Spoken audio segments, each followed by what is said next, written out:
Good morning, everybody. Welcome to It's All Black and White TV. This is Newcastle 81, Nottingham Forest 3 the morning after. But this is a pre-recorded video, so it's not. It may show us live, but it's not live. It's pre-recorded. But if you do like what you see, please do smash that like. It does help the channel up to stay at the top of the search, and it means new viewers find it easily. So please do give it a thumbs up.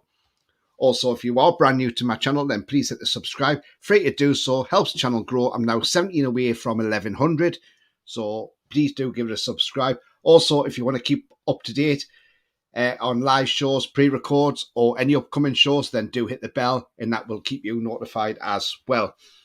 You can become a member of the channel by clicking the join button. It costs 99p a month, and also if you want to make a donation, you can do that in chat by clicking the $sign as well. Right, okay, so on reflection after yesterday's game, look, I did a show last night, fantastic. I had a great turnout of people coming on, absolutely fantastic. Look, what I'm going to say now, and I'm not trying to be negative here, I'm trying to throw positives into what I can see about our season. We've now lost 8 games this season, which is double to what we lost last season. The horrendous form's continuing. You know, it's bad enough when you get beat off Luton Town, who are, I did say this would be a tough trip to Luton Town. I really did. But I thought we had enough in that team to win it. Clearly we didn't. And that was on the day we made Ross Barkley look like Ronaldinho. And then yesterday we played against Forest. Forest, who have been struggling, who got walloped off Fulham 5-0. But what you got to remember with Forest is they've got a new manager. But I didn't think the new manager bounce would have started straight away. I thought it might have taken a bit of a time, but clearly hasn't. Now then, we're going to get into this video soon. But what I'm going to point at first of all is the awareness from the Nottingham Forest manager, Nuno Espirito Santo, who, by the way, has an unbeaten record at St James's Park when he was manager of Wolves and manager of Tottenham Hotspur. And now Nottingham Forest.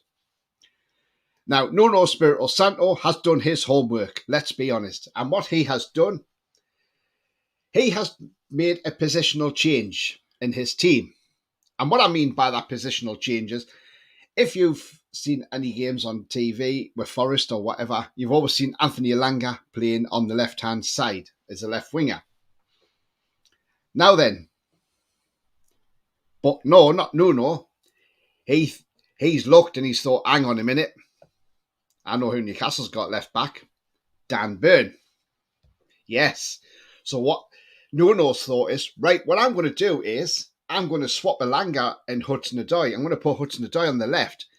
And I'm going to put my fastest player in the team, who's Elanga, on the right-hand side.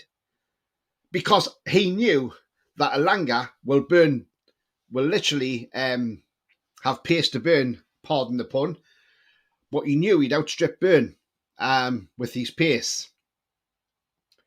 And that proved to be the case, you know.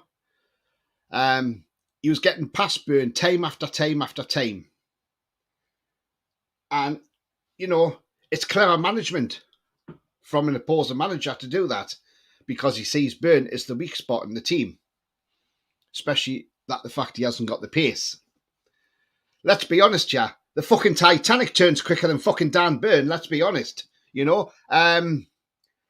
So look, Anthony Elanga was outstripping Burn. And we saw this, like I say, time after time during that first half, till eventually he actually got an assist in, you know, and give it to Chris Wood, which he got a tap in. Now then, before they got that goal, Forest, they could have scored before that when Elanga was in that position. But he decided to try and have a go himself when he could have passed it to Wood, which was thankfully he didn't, because that would have, you know, Forest would have been 2-1 up at half time. But the sucker punch for that goal came from the horrendous mistake from this guy, Miggy Almiron. Right. He has been out of form for weeks now, if not weeks, months. This guy has to come out of the team. I am sorry. He has to come out of the team. He was woeful yesterday. What on earth was he trying to do yesterday in the box? Why didn't he just take the shot? If you take the shot, Forest probably don't get that equaliser. And that means we go in half time 1-0 up, and that puts us in a good frame of mind for the second half. But no, he decides to piss about, trying to pass it, and then what happens? Goes to a Forest player, they get it upfield, Morgans gives wide, onto Elanga, who outstrips Byrne and puts a perfect ball on a plate. Let's be honest, Chris Wood was clever in his movement as well, because Cher was tracking him, but he just sort of stepped back and swung round, and Cher lost him, and Wood was there, free as a bird, to put that in the back of the net.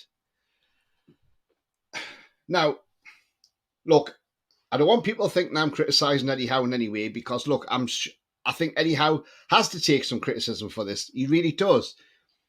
But I'm not shouting for Eddie Howe to be sacked, so if anybody thinks that's what I'm doing, forget that. I am not shouting for that one bit. I want to see Eddie turn this around. But he's got to start growing a pair of balls now and turning this around. He's got to start telling players who is right to be in that team and who's not to be in that team. Now, if Eddie Howe had seen that half-time, which he should have seen because he was writing notes down, him and Tyndall were writing notes down. So if they're writing notes during that game, why hasn't he taken Byrne off at half-time? Because what he should have done was taken Byrne off at half-time and said, look, sorry, Dan, Elanga's given you one hell of a ride out there today. I'm going to have to take you off, put Tino on, tactical substitution, because Tino's got pace. Anything just to stop Elanga getting in behind the defence more. But no, he doesn't. He lets Byrne have the second half, you know? And it's just not good enough. Just not good enough whatsoever. You know, we saw for the second goal, Wood outtook Byrne. I mean, Chris Wood, for fuck's sake. This is a player that only scored one goal at St James's Park for us, and that was a penalty against Wolverhampton Wanderers, you know? And a lot of our fans hounded him out, wanted rid of him because he wasn't that good. Yesterday, he looked like fucking Lionel Messi on that pitch, the way he took them goals. If that was Lionel Messi scoring them 2 goals, you know, they would have been raving about it all over the papers and everything, you know? But it was Chris Wood, the guy from New Zealand, you know? The one I don't know if he's ever scored a hat-trick in his career, you know? But we made him look fucking brilliant yesterday. And then Trippier kept him on side just to, you know, rub salt into the wounds for the third goal. But that taught us a harsh lesson yesterday. Some of these players in this team are not good enough and they need to be taken out, and taken out now. Not in 3 weeks' time, not in 2 weeks' time, now. So my call to Eddie Howe is, I would say to Eddie Howe, now that you've come out and said that players, there's no such thing as having credit in the bank to players, well, start sorting this out and start showing us fans that you have got the balls, you have got the character, you are ruthless, because Eddie Howe should be going in there angry, and Eddie Howe should be saying, right, you're not good enough, you're not good enough, you're not good enough, so you're dropped on Monday, but you are in. That's what Eddie Howe needs to be doing, and really hammer home the truth to some of these players. Because Dan Byrne is not a left-back, let's be honest. Yes, he's a good centre-back, but he's not a left-back. He hasn't got the pace. We've got a young lad on loan called Lewis Hall. What's wrong with playing him? I don't get this. We've brought him in on loan, but we're hardly playing the lad. What is going on there? If I was Lewis Hall, I'd be going back to my agent saying, do you know what? Take me back to Chelsea, please. I've had enough of this. I'm sick of sitting here on this bench. I could have been probably playing for Chelsea this season because they've had injuries, yes, and he probably could have been. So yes, Lewis Hall is another one which is just, I just don't understand it whatsoever. And not only that, but we've seen Chelsea fans saying it. They would rather have Lewis Hall back because he's not getting the game time at Newcastle. Now I understand that. Now you understand that well. But, you know, we don't make that change. And by then, we're 3-1 down. And then we do start making changes. It's too late then. It's too late. The game's gone. Miggy Almiron. Look, this lad with no place with a smile on his face, and a lot of people in Miggy fan club will say, oh, but yeah, Miggy plays well. He has a smile on his face. That's all in good. But smile on your face doesn't grab your goals, doesn't get your assists. He's only got 1 foot. 1 foot, and that's a left foot. Santa didn't obviously bring him a right foot for Christmas, you know. It's a shambles. Take him out the team now. Drop him. I would draw that on Monday. We play Lewis Hall left back, play Tino Livramento as a right winger, and play Longstaff and take Longstaff out the team as well. He's another one who's been absolutely useless. Yes, we know he's coming back from an injury, but I don't care. Take him out the team and put J7 back in there, please. So I would like to see Lewis Hall at the left back on Monday. I would like to see Livramento on the right wing, and I'd like to see J7 back in that midfield. And let's see what we can do from there. Yes, Gordon didn't have the greatest of games yesterday, but again, he's been carrying a knock, as we know, and he's just being made to play every game. When you start seeing some responsibility lies on the manager, it certainly does, because he's the one picking that team. And Eddie Howe has done great for us, let's be honest. He came in at a time when we were rock bottom in the Premier League. We hadn't won a game. It took us until Burnley to beat them at home 1-0. And then we had that run, and then we ended up staying safe when everybody else had us wrote off going down. Pundits, I mean, not Newcastle fans, but pundits. Then last season, we finished in the Champions League spot. This season, yes, it has been a struggle. We have had injuries, but we've got to stop using that as an excuse. Too many excuses on injuries and fatigue. Got to stop using that as an excuse. Yes, we are getting players back in the squad, but we need to start using them more. One thing concerned me with what Eddie said yesterday before the game, when he was asked about the January window. He said, look, we'll see what players we've got coming back first, but we'll probably not do any shopping till towards the end of January. Sorry, Eddie. No, you start from the beginning of January, because we need players in now. We need players in now, not towards the end of January. Towards the end of January is too late. By then, we could be in the bottom half of the table. Who knows? Because, look, let's be honest. If Brighton beat Spurs tonight, we're 9th place. Bournemouth are then 4 points behind us. Yes, Bournemouth. You know, so it's time this team woke up and realised and smelt the coffee. So start making some changes, Eddie Howe. Please start making the changes and stop being ruthless, please, Eddie. Stop picking the favourites. And be ruthless in the January window. If we get a replacement in at right wing, sell Miggy. Do you know what I would do? Sell him. But I'll talk more about this on the transfer show this afternoon at 2 p.m. The transfer show. So catch up on that at 2 p.m. But Eddie Howe has got to start making the changes, and he's got to start doing it now. No more room for sentiment, Eddie. No more room whatsoever.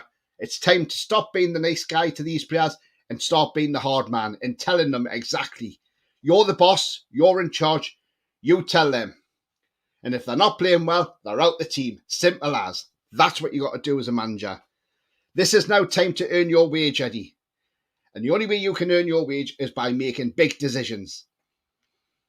How do you think the likes of Pep Guardiola, Jurgen Klopp are where they are in management? Because they make the big calls. The fans might not like it, but it's down to the manager. Every manager is under pressure. It's not just Eddie Howe who's feeling pressure.